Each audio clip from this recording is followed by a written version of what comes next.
네, 1주택 실거주자라면 종부세를 면제한다는 더불어민주당의 박찬대 원내대표의 발언. 민주당은 물론 종부세를 내고 있는 고가 아파트 소유자들도 놀랐죠. 민주당의 부동산 세금 인식이 유턴을 하는지, 현실화된다면 부동산 시장에 어떤 영향을 미치는지 토론해 보겠습니다.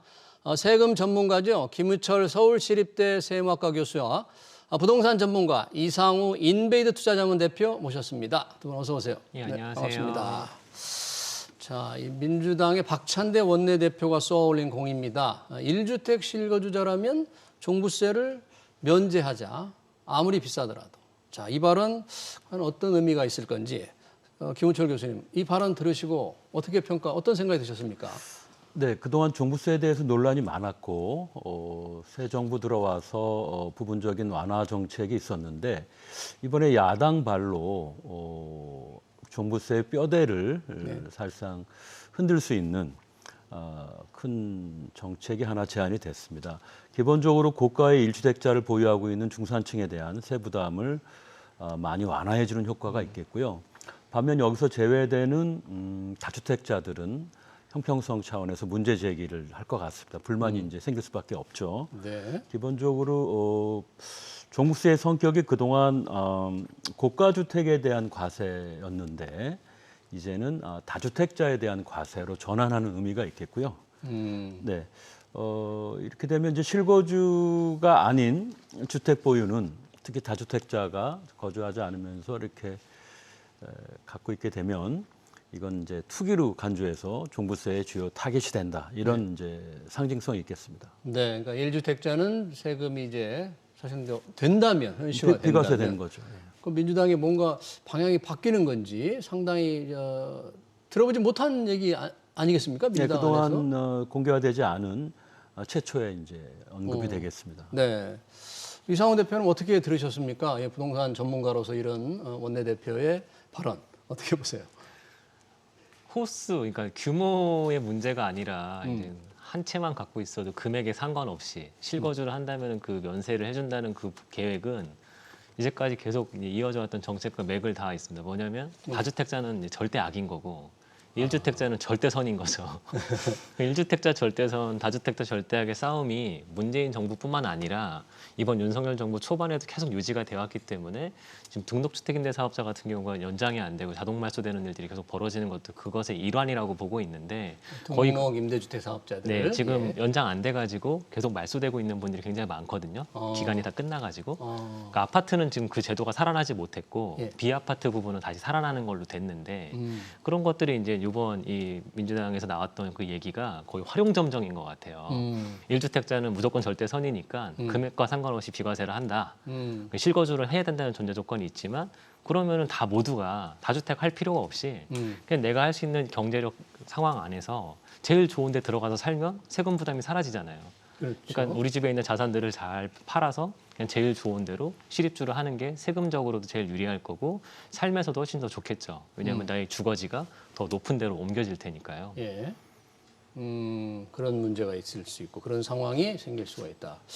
야, 그러면 지금 여기서 문제가 되는 게 이제 1주택자들이잖아요. 그동안 종부세가 2005년에 도입된 이후에 뭔가 이 대상자가 계속 늘어왔죠. 어떻게 바뀌어 왔습니까, 종부세는? 예, 가장 큰 변화는 이제 주택 가격이 급등하면서 대상자가 크게 늘자 여러 가지 세부담 완화 정책을 했는데 가장 중요한 정책은 이제 작년에 법 통과가 됐습니다. 예? 종부세 부과 기준이 제일 중요한데 예. 기존의 고가 기준 6억을 이제 9억으로 올려서 9억 이하의 고가 주택이 기본적으로 과세 대상에 들어가는데 1세대 1주택이 되면 이제 12억으로 올렸죠. 12억, 예. 네, 12억이 넘는 주택을 이제 보유하게 되면 이제 세금 부과가 되는 거고요. 기본적으로 세율도 다주택자는 중과세 했었는데 1주택, 2주택은 동일한 세율이 부과되고요. 3주택부터는 상대적으로 더 높은 세율이 부과됩니다. 그래서 종부세 부과 대상자는 2017년에 3만 5천 명 수준이었는데요. 네. 2022년이 되면서 2022년이면 주택 가격이 아주 높을 때 아닙니까? 네, 그렇죠? 2022년. 그리고 새로운 이 9억 기준이 아직 도입되기 전이기 때문에 23만 5천 명까지 크게 늘어서 거의 7배 가까이 늘어났었죠. 네, 2022년 1주택자가 그런 거죠. 그렇습니다. 1주택자. 예. 네. 이렇게 늘었다. 작년에는 조금 줄었네요. 1주택자가. 작년에 이제 12억 그 예. 부과가 처음 시행되면서 예. 10만 명대로 이제 많이 줄었습니다. 네. 종부세 지금 과세 변천과 대상자를 쭉 설명을 해주셨는데 우리 이상우 사장님 보시기에는 그럼 종부세가 도입될 때 부동산 투기 억제를 위해서 도입됐잖아요. 그 취지는 이후에 그랬죠. 네, 2005년에 노무현 정부 시절에 뭐 어느 정도 성과를 쭉 돌아보면 뭔가 부동산 투기를 잡기 위한 목적 달성을 어느 정도 해왔다 이렇게 봐야 될까요? 저는 그렇다고 생각을 해본 적이 한 번도 없는데요. 결국은 부자 증세의 일환 아니었나. 왜냐하면 그 당시도 이제 말 많았던 거 다 모두가 떠올리실 정도로 위험 판정까지 가지 않았습니까? 세대별 과세 해가지고. 그러니까 인당 과세를 갔는데 사실 저는 자산에 인당 과세를 하는 게 좀 이게 맞나는 생각이 이제 세금 전문가는 아니지만 예. 물건별 과세를 해야지 이거를 인당 얼마 뭐 매체 이런 기준으로 세금을 더 중과한다는 것부터가 물건별 과세를 한다는 건 어떻게? 집이 여러 개면 집 하나가 금액이 다 따로따로 있을 테니까 예. 이 집은 얼마 세금 세율 정해져 있어서 이 집은 얼마 이 집은 얼마 이렇게 해야 되는데 그냥 갖고 있는 거 전부 다 해가지고 내는 게 종합부동산세잖아요. 집을 많이 갖고 있는 분들은. 그렇죠. 그래서 이게 과연 인당과세가 맞나는 생각이 혼자는 계속 갖고 있었는데 예. 근데 그런 건 다 제거하고 어쨌든 1주택자는 비과세 네. 이런 얘기가 나왔다는 게 결국은 그 부자들이 뭔가를 계속 사가지고 자산값을 자꾸 올린다고 하는 그런 부동산 투기라고 하는 관점에서 본다면 이번 정책이 나오면 더 비싼 집만 더 오를 수 있으니까 비싼 오히려 집만 더 올릴 수 있다. 네 그냥 과거에도 별로 효과도 없었고 근데 지금도 이제 효과가 없다는 걸 결국은 인정했기 때문에 이런 발언이 나온 게 아닌가 생각이 듭니다. 그러네요. 이제 인당 과세를 하는 거에 대해서 조금 평소에 좀 회의적인 생각을 가지고 계셨다. 예, 물건별로 해야 되는 거 아니냐. 오히려 이 종합부동산세가 집값을 올리는 역할을 좀 했을까요? 아니요 거기까지는 안 했다고 보고 효과는 있습니다. 아니다 보고. 근데 그러나 부동산 투기 억제 효과는 별로 누리지 못했다. 이 세금에 대해서 이제 국민의힘에서는 많은 좀 비판을 해왔잖아요. 지금 현 정부도 그러고. 네네. 뭐 징벌적 과세다 또는 재산세가 있고 이 종부세가 있으니까 뭐 이중과세다 이런 비판이 있는데 이 부분에 대해서는 교수님 어떻게 보세요? 부작용에 대한 지적이 그동안 끊임없이 많이 제기돼 왔습니다. 종부세가 내건 취지인 뭐 투기 방지나 적어도 가격 안정화 효과는 거의 입증되지 못한 채 그동안 가격이 계속 급등돼 왔고 뭐 이랬단 말이죠. 반대로 이 재산세도 내고 종부세도 내는 어떤 이원적인 보유세 구조는 우리나라밖에 없는 체제입니다. 재산세 내고 네네네. 종부세 두 가지를 내는 건 그렇죠. 한국밖에 없다. 어떤 분들은 이제 이게 두 번 내는 거니까 이중과세다 하시지만 다행히 이제 종부세를 내는 분들한테 그 재산세분은 빼줍니다. 그래서 공제를 해주기 때문에 재산세는 부분적으로 이제 종부세를 내게 되면 두 번 내게는 하지는 않습니다. 그래서 겹치게는 안 하는데 그래서 이중과세 문제는 뭐 원칙적으로 좀 약화는 돼 있습니다. 크게 문제되지는 않을 수 있는데 문제는 이게 이제 생활의 필수제라고 할 수 있는 주택에 대해서 네. 또 요즘 이제 생활 여건 소득 수준이 올라가면서 누구나 다 양질의 주거 환경을 원하거든요. 또 이제 도시인 경우에는 그 가격이 상당하고요. 네. 근데 이거를 어떤 부유한 상징으로 보아서 투기가 아님에도 불구하고 이제 종부세가 과하게 매겨지는 경우가 있었기 때문에 징벌적이라는 문제가 이제 계속 제기된 거죠. 특히 다주택자의 경우는 우리가 2주택까지는 또 어떤 경우는 필요할 수 있거든요. 그러니까 2주택 서울에 집이 있지만 이제 부산에 가서 일을 해야 한다든지 이주를 잠시 해야 한다면 양쪽에 집을 가질 수도 있는 문제가 생기는데 이런 것들도 다 이제 징벌적인 과세의 수단으로 삼은 것은 문제다 이거죠. 세금은 우리가 공공재원 조달을 하는 목적인 것이고 뭐 여러 가지 기능은 있겠습니다만 이렇게 징벌의 수단으로 잘못하면 세금을 매겨서 혼내준다 이런 거는 교과서에 없습니다.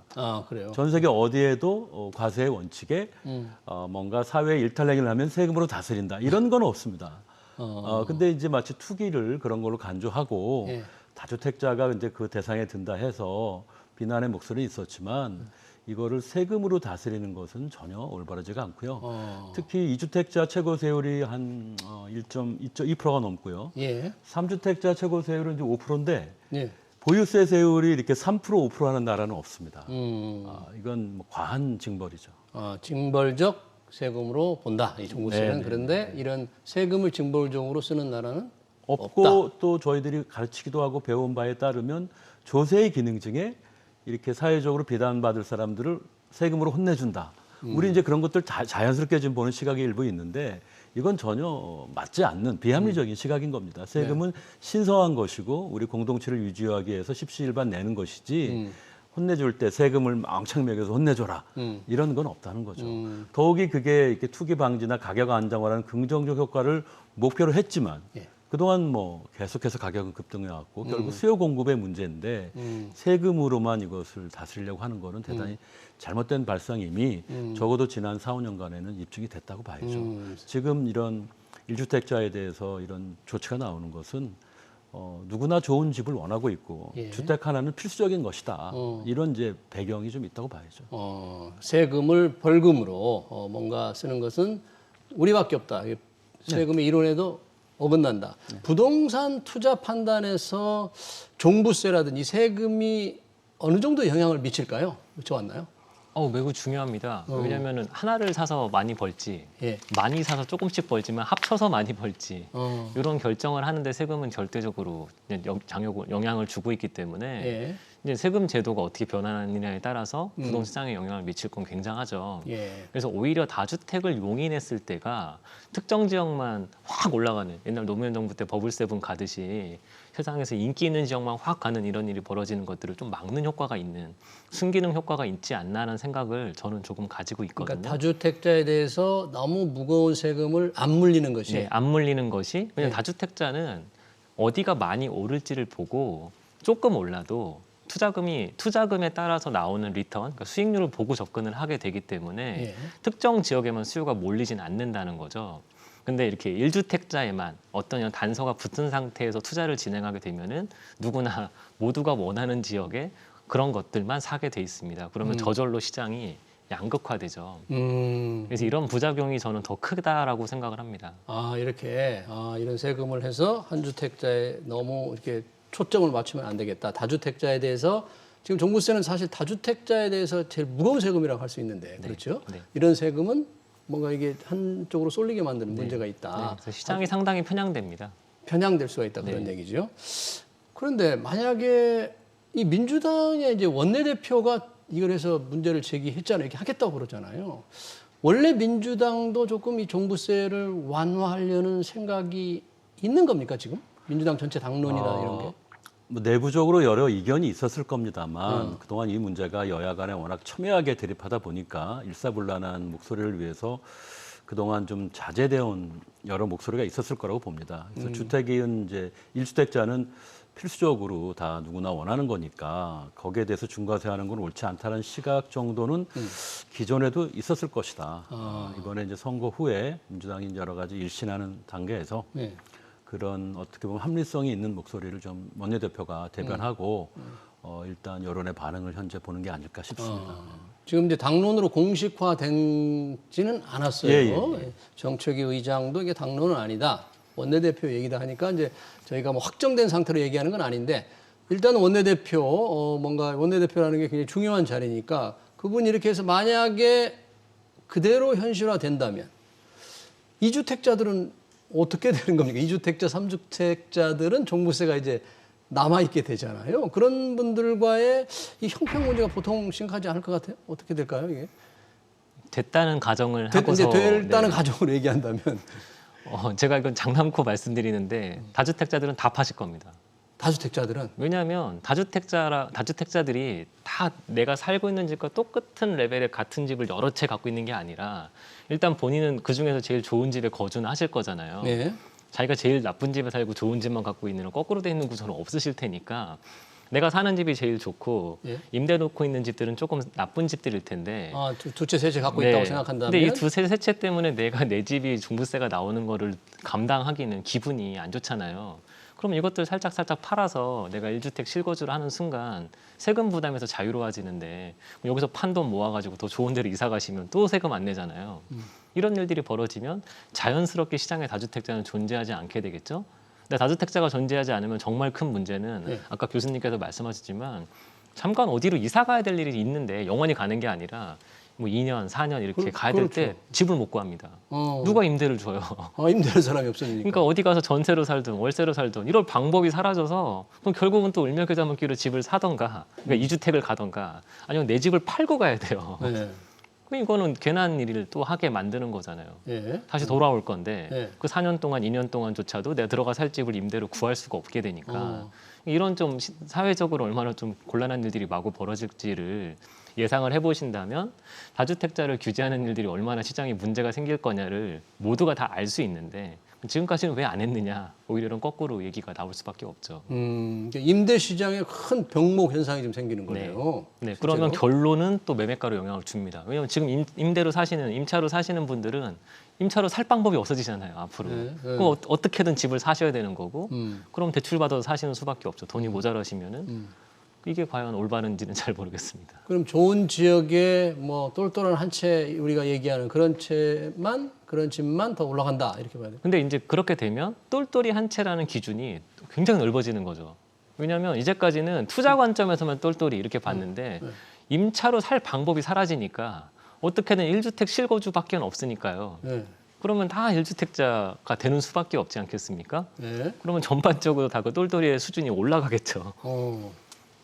야, 이게 어떤 일이 생길지 아직 이제 실현 우리가 확정되지 않았기 때문에 상당히 시장, 전 매매 시장, 전세 시장에 굉장히 큰 변수가 될 수 있을 것 같아요. 세금 측면에서 볼 때는 1주택자는 종부세 아무리 비싸더라도 이제 면제, 2주택자는 일정 기준. 지금은 아까 9억이라고 했잖아요. 뭐 네, 9억 또 12억. 1주택은 12억부터고요. 네. 2주택자 이상은 이제 9억부터. 2주택, 3주택자는 종부세 여전히 부과된다. 그러면 이 세금 문제 어떤 이론상으로는 어떻게 되는 겁니까? 일단은 1주택자는 뭐 워낙 나쁘지 않은 아주 좋은 상황이 오는 거지만 예. 2주택자 입장에서는 상당히 형평성에 어긋나는 그런 조치가 될 수가 있습니다. 예. 일단 보유세에서 주택 숫자를 기준으로 투기냐 아니냐 판단하는 건 무리가 일단 있습니다. 너무 단순한 접근이라는 거죠. 숫자로 하는 네, 거는. 필요에 따라서는 1주택 또는 2주택 아까 될 수 있는 인별 이상호 사장이 네. 말한 인별과세 문제가 필요에 있다는 따라서 그런 거잖아요. 1주택, 2주택 될 수 있는 거고 탄력적으로 이거를 좀 허용을 해야 되는데 딱 1주택까지는 투기 아님 아무리 비싸도 네.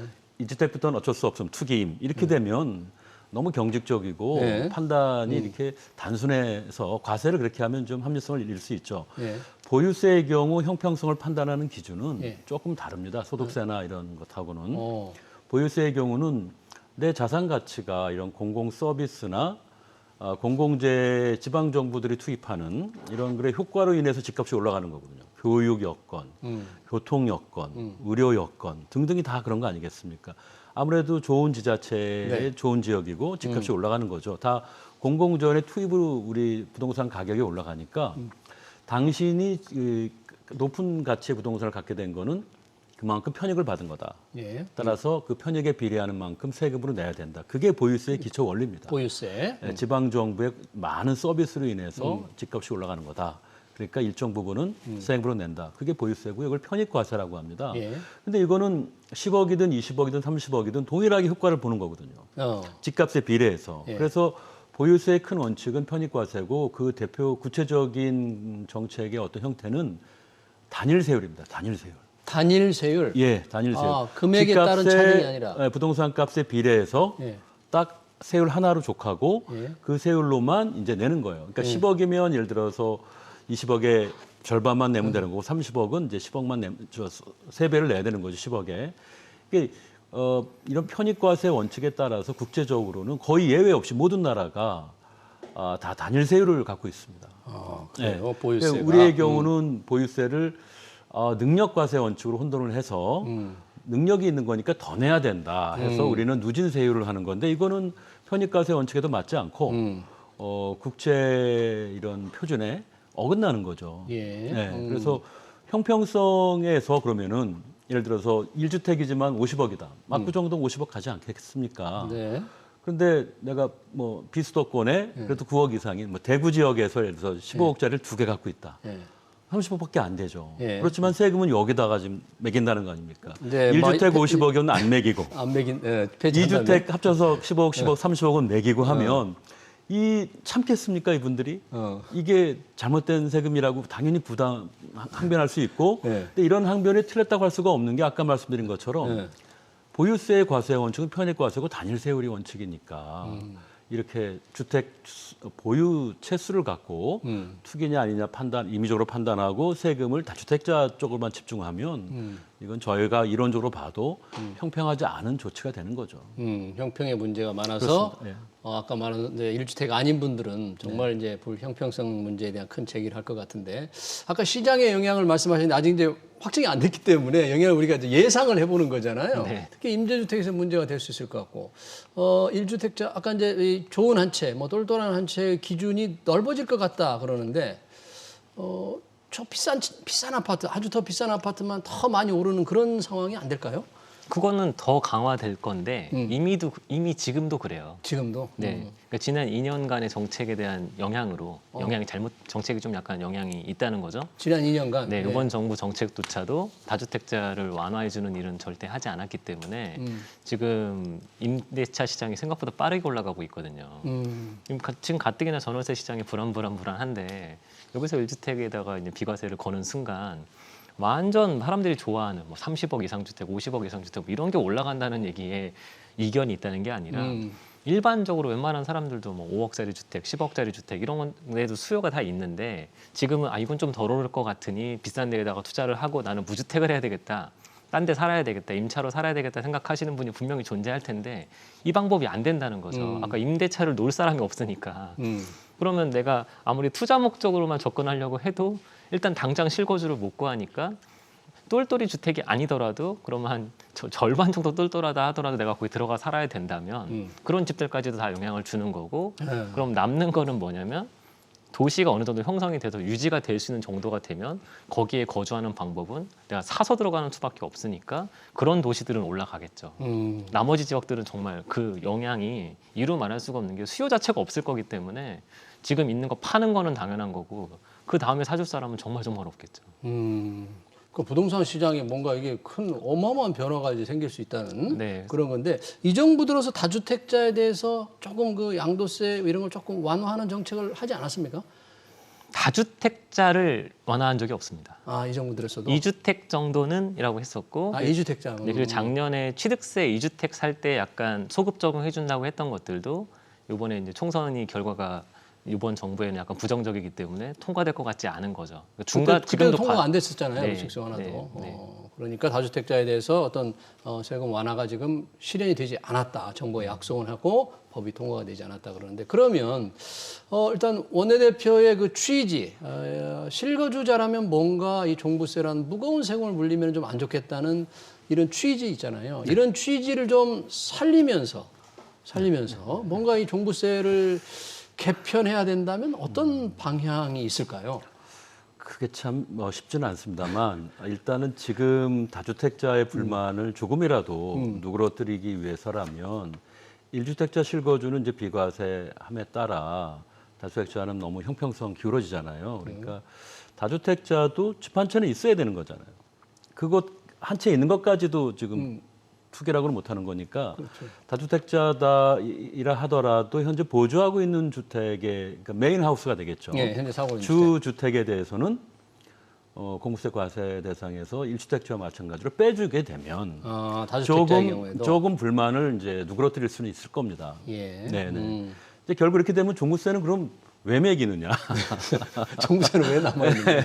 이런 이제 근본적인 질문을 가기 때문에 이건 결국은 일시적인 처방이고 부분적인 어떤 뭐 좀 속된 의미로 땜질식 처방밖에는 안 될 것이다. 예. 그러면 이제 근본적으로 어떻게 해야 합니까? 그러면 결국은 보유세 근본적인 개편이 전제돼야 되는데 우리가 보유세가 중요한 이유는 이제 자산 관련 세금에서 기본적인 원칙은 전 세계적으로 거래세는 줄이고 거래세. 보유세를 정상화하는 게 원래 방향이었습니다. 우리가 거래세는 노무현 낮추고. 대통령 때나 문재인 대통령 때 한결같이 얘기했던 건 거래세 대신 보유세를 우리가 정상화하겠다 이렇게 했거든요.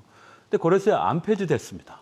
심지어 취득세 뭐 투기 목적인 경우는 법인이나 다주택자 오히려 올렸습니다. 그러니까 거래세는 폐지를 하고 거래세 폐지하고 보유세 위주로 가되 예. 보유세도 우리가 재산세가 있고 좀 종부세가 있지 않습니까? 이원적 구조는 기형적인 거예요. 종부세와 결국은 재산세는 너무 낮고 종부세는 너무 높아요. 그러니까 어떻게 해야 되겠습니까? 재산세율을 정상화하면서 이건 거의 모든 분들이 내는 세금이죠. 네. 재산세는 조금 높이고 종부세는 낮춰야죠. 예. 1단계로. 2단계는 둘을 그래서 통합하는 겁니다. 보유세를 하나로 예. 재산세와 종부세를 예, 세율을 인하하고 조정하는 네. 단계에서 누진 구조를 가능한 한 이제 약화시키고 둘을 통합할 때는 궁극적으로 그게 10년 후가 될지 15년 후가 될지는 모르겠습니다만 네. 아까 말씀드린 보유세 정상화는 결국 단일 세율로 끝나는 게 완료되는 걸 의미한다. 네. 이렇게 보고 있습니다. 예, 그런 세율의 전반적인 이번 논의가 이제 그런 세율 정상화라고 해야 되나요? 세율의 재편 예, 예. 작업에 좀 출발이 될 수 있겠다. 종부세를 상당 부분 덜어내는 거니까요. 예, 그런 생각이 될 수 있겠네요.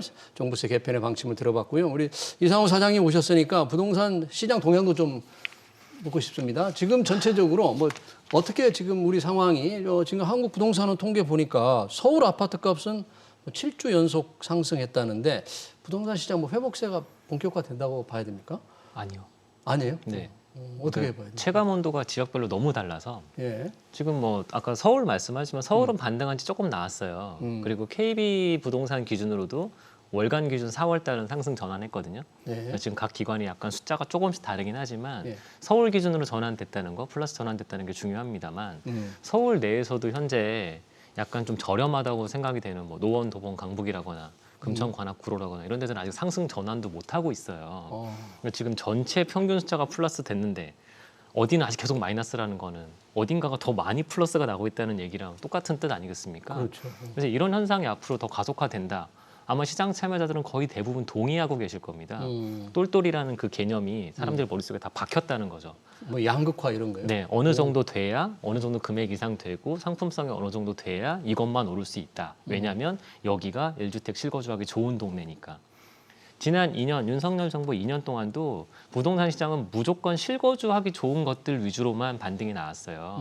2022년도에 시장이 하락했다가 작년부터 슬금슬금 오르기 시작을 하더니 하반기부터 좀 이제 정상적인 수준으로 올라가고 있는 상황에서도 실거주하기 좋은. 근데 여기서 실거주하기 여기서 그 조건이 좋은 그 조건이 뭐예요? 실거주하기 좋은 조건. 너무 간단하죠. 애 키우기 좋은 환경이죠. 아이 키우기 좋은 네, 환경. 그러니까 결혼을 많이 안 하고 애를 많이 안 낳는 것 같아 보여도 네. 소득이 어느 정도 되고 애를 낳아서 키워서 이렇게 살고 싶은 분들이 원하는 것들은 교통도 좋고 학군도 좋고 살기도 뭐 아파트도 새 거고 이런 조건을 다 놓고 맞춰놓고 봤더니 이제 시장에서 말하는 30평대 요즘 기준으로 전용 84제곱미터죠. 요 정도 금액에서 한 14억 정도? 요 정도 규모에서 한 14억 정도의 새 아파트가 현재 시장에서 가장 인기더라. 이런 모습이 지금 시장에도 가격에도 그대로 투영되고 있거든요. 예. 그러니까 그런 집들만 위주로 올라가고 있고 나머지 더 빨리 오르는 건 뭐냐? 훨씬 비싼 집들. 뭐 25억, 35억, 강남에 혹은 아까 교수님 말씀하신 압구정 50억 이렇게 가는 것들이 특정 지역만 가고 있어요. 그게 왜 그러냐? 시장 참여자들이 여기만 더 가겠구나를 정해놨다는 거죠. 왜냐? 제도 때문에. 제도 때문에. 네, 세금이나 이런 여러 가지 제도 때문에 이렇게 됐다. 근데 이런 것들이 좀 완화되려면 사실 등록주택 임대사업자라고도 말씀드렸지만 등록주택 임대사업자. 지금 다주택자들이 그나마 종부세를 조금 안 낼 수 있었던 제도가 예. 등록주택 임대사업자 제도를 활용해서 임대사업을 놓고 임대료를 5%씩만 좀씩만 올리고 그러면은 합산 배제해주겠다. 그렇기 때문에 등록세? 아무리 많이 내라고 해도 안 낼 수 있게 해주니까 그게 됐던 건데 그걸 지금 2년 동안도 살려주지 않는 바람에 다 지금 빠졌잖아요. 그 등록주택에서. 그러니까 이제 종부세 부담이 있으니까 막 팔고 계시는 거죠. 그러면 어떤 일이 벌어졌냐면 센터는 안 빠지고 외곽에 임대주택 많이 갖고 있을 것 같은 동네들만 반등이 잘 안 나와요. 네. 이런 환경이 더 이어지는 이런 모습은 굉장히 올바르지 않죠. 그래서 아까 말씀하신 대로 지금 시장은 완전히 인기 있는 지역들 위주로만 반등이 나오고 있다. 네. 이 상황은 지금 바뀔 것 같지는 않습니다. 아, 이런 상황은 좀 계속될 것 같다. 네. 그런 전망을 하셨네요. 네, 종부세 1주택 실거주 폐지 관련 내용과 시장 전망까지 토론 여기서 마치겠습니다. 지금까지 김우철 서울시립대 세무학과 교수, 이상우 인베이드 투자자문 대표였습니다. 두 분 고맙습니다.